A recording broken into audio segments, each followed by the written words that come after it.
വെന്നിമല ശ്രീ ധർമ്മശാസ്ത്ര തിരുവാതിരകളി സംഘം പയ്യപ്പാടി പുതുപ്പള്ളി കോട്ടയത്തിന് നേതൃത്വത്തിൽ തിരുവാതിര ആഘോഷം, തിരുവാതിര ഒരിക്കൽ, ദശപുഷ്പം, പാതിര പൂച്ചൂടൽ, തിരുവാതിര കളി, തിരുവാതിര പുഴുക്ക്, കൂവപ്പായസം, ഏട്ടങ്ങാടി നിവേദ്യം എന്നിവയോടുകൂടി ആഘോഷിച്ചു.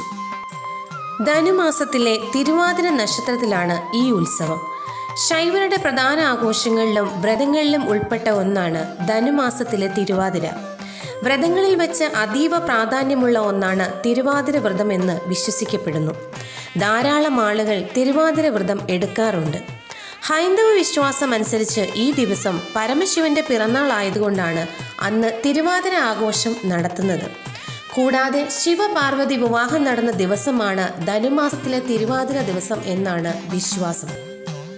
ശിവപ്രാധാന്യമാണെങ്കിലും ആദിപരാശക്തിയായ പാർവതി ദേവിക്ക് സവിശേഷ പ്രാധാന്യം കൊടുത്തുകൊണ്ടാണ് തിരുവാതിര ആഘോഷവും വ്രതവും നടക്കാറുള്ളത്. തിരുവാതിര കളി മംഗല്യവതികളായ സ്ത്രീകൾ നെടുമാംഗല്യത്തിനും മക്കളുടെ ഐശ്വര്യത്തിനു വേണ്ടിയും അവിവാഹിതരായ യുവതികൾ ഉത്തമ വിവാഹം നടക്കാൻ വേണ്ടിയും തിരുവാതിര വ്രതം എടുക്കുന്നു.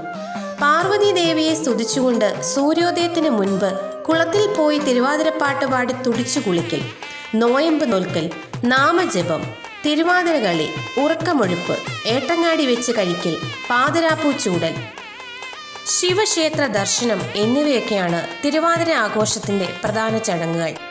ഇഷ്ടവിവാഹം, ഉത്തമ ദാമ്പത്യം, കുടുംബ ഐശ്വര്യം, മക്കളുടെ അഭിവൃദ്ധി, അപകടമുക്തി, ദുഃഖവിമോചനം, രോഗമുക്തി, ദീർഘായുസ് തുടങ്ങിയ അനേകം ഫലങ്ങൾ തിരുവാതിര വ്രതത്തിനുണ്ടെന്ന് വിശ്വസിക്കപ്പെടുന്നു. രേവതി നാളിലാണ് തിരുവാതിര ആഘോഷങ്ങൾ ആരംഭിക്കുന്നത്. പണ്ടൊക്കെ ഒരു ഗ്രാമത്തിലെ സ്ത്രീകൾ മുഴുവൻ ഏതെങ്കിലും ഒരു തറവാട്ടുമുറ്റത്ത് ഒത്തുചേർന്നിട്ടായിരുന്നു തിരുവാതിര ആഘോഷിച്ചിരുന്നത്.